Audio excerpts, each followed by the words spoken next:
अम्मा कहाँ है? क्या करना चाह रही हो तुम? भागना चाह रही थी तुम लोगों की इस जेल से। नहीं जा सकती। जबरदस्ती है क्या? हाँ। जिसे तुम लोगों ने इतनी बेदर्दी से मारा है ना, वो एक दिन बहुत बड़ा ऑफिसर बनने वाला है। देखना कैसे छुड़ा के ले जाता है मुझे यहाँ से। बहुत तकलीफ हो रही है तुम्हें उसकी मार पे? हाँ, हो रही है। और वो जो हमारे घर में घुस आया, वो अपने घर की औरतों के लिए घुस आया था। तुम लोगों की तरह पराई औरतों पे हाथ साफ नहीं कर रहा था। पीर साले के अमाल पीर साले के साथ। सबको इस कतार में खड़ा मत करो। अगर वो तुम लोगों में से ना होता ना, तो तुम आज उसके साथ मिलकर कबीर को ना मार रहे होते। मुझे कोई भी फर्क नहीं लगा तुम में और उसमें।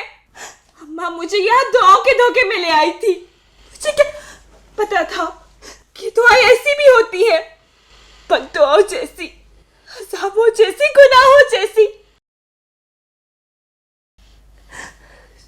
तुम लोग पराई औरतों को अपने घर में कैद करके रखो। जब जी चाहे उनके साथ बुरी बुरी हरकतें करो, और जब जी चाहे उनके सर पे हाथ फेर के उन्हें चुप करा लो। बाकी मेरे मामू का बेटा अगर मुझे तलाश करता अंदर तक आ गया, तो तुम लोगों की इज्जत पे पटा लग गया।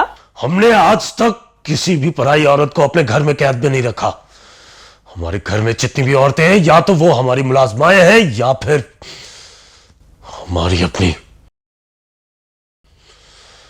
और रहा सवाल पीर साले का, तो अगर तुम और अपनी अजियत से उसे एंटरटेन करना चाहती हो तो फिर चीखो। वो बाहर बैठा है बंद दरवाजे के पीछे, तुम्हें तड़पते हुए देख के वो खुश हो रहा है। इसलिए कबीर से ना मिल पाने का बयान खामोशी से करो, समझी? चुप। मुझे नहीं बनना तुम लोगों की मुलाजमा। तुम्हारा शुमार हमारे अपनों में होता है। ताया सरकार उसको बाहर लेकर गए हैं, इसलिए अब कमरे से बाहर निकलकर भागने का कोई भी सीन क्रिएट मत करना। इससे तुम्हें कुछ हासिल नहीं होगा सिवाय तड़पने के। मैं भाग जाऊंगी किसी भी वक्त। और मैं ऐसा होने नहीं दूंगा।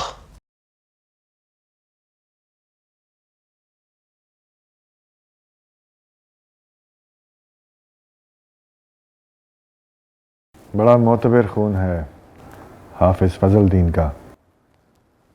हमारे ख़ानदान वालों के हाथों बहे अच्छा नहीं लगता। आप जानते हैं मेरे दादा को? हाँ, कुरान पढ़ाया था उन्होंने मुझे। वो मुझे और मैं उन्हें बहुत अच्छी तरह से जानते हैं। इसीलिए मैं हैरान हूँ कि गुलामों ने सब कुछ जानते बूझते हुए भी तुम्हें यहाँ कैसे आने दिया। क्या क्या जानते बूझते? कुछ नहीं, बस गुलामों को तुम्हें यहाँ का पता नहीं बताना चाहिए था। मेरी फुप्पी और मेरी फुप्पी की बेटी आपके घर में मुलाजमत कर रहे हैं, जो मुझे अच्छा नहीं लगता। आप मेहरबानी करके उनको मेरे साथ करते हैं। जख्म तो तुम्हारे साफ कर दिए मैंने। मैं कुछ कह रहा हूं आपसे, आप बराए मेहरबानी उनको मेरे साथ भेज दें। अच्छे खासे इज्जतदार लोग हैं हम लोग। हमारे घर की औरतें यूं दूसरे शहरों में जाके मुलाजमतें करें, अच्छा नहीं लगता। मैं मना लूंगा पप्पी को, आप बस बीच में से हट जाएं। मैंने सुना है कि तुम अपनी फूफी की बेटी के साथ शादी करना चाहते हो। हाँ, तो क्या बुराई है इसमें? बुराई है, बहुत बड़ी बुराई है। उस बच्ची की शादी तुम्हारे साथ नहीं हो सकती। पर क्यों? वो बहुत बड़े खानदान की बच्ची है। आप जानते हैं उसके बाप को? हाँ, यूं समझो कि वो हमारा दूर का रिश्तेदार था। आपके दूर के रिश्तेदार की बीवी और बेटी कैसे रही कैसे पली, उसका होश नहीं था आपको। अब गरज जाग गई आप लोगों की।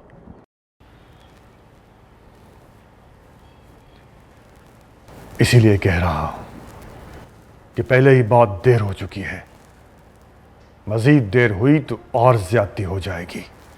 देखिए, अब जो कोई भी है, या तो उसके बाप को ले आए ताकि उसका असल वारिस सामने आए, वरना ये दूर के अजीज लड़कियों के वारिस नहीं हुआ करते। और जितना रिश्ता आपका उसके साथ है, उससे कहीं ज्यादा मैं वारिस हूं उसका।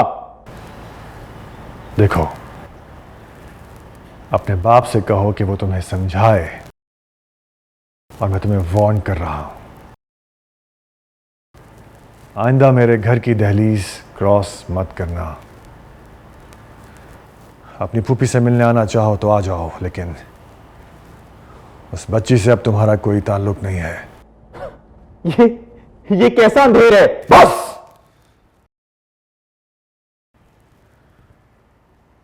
इससे ज्यादा वक्त मैं तुम्हें समझाने पे जाया नहीं कर सकता, और इससे ज्यादा इज्जत मैं अपने घर की दहलीज पार करने वाली की भी नहीं कर सकता। इसलिए अब जाओ तुम। मैं कहीं नहीं जाने वाला, सुना आपने? रखे हुक्म सरकार। इज्जत से गाड़ी में बिठाओ इसे जाके। चल, चल मुझे, मैं कहीं नहीं जाने वाला।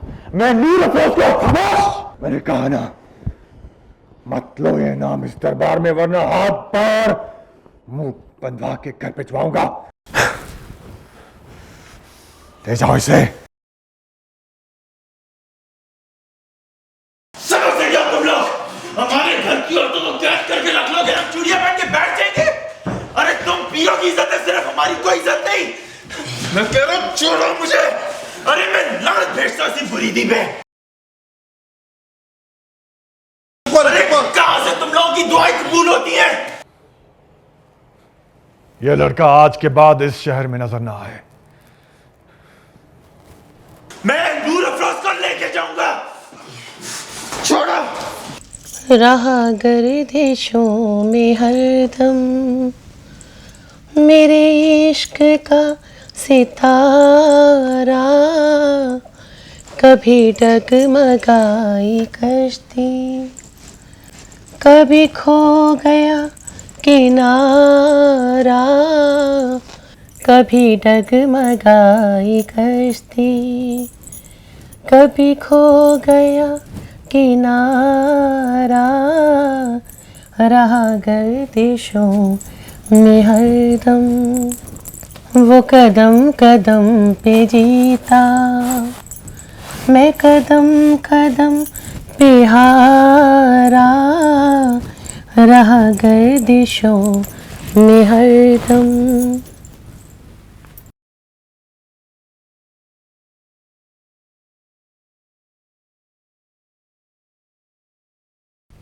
राबिल बीबी,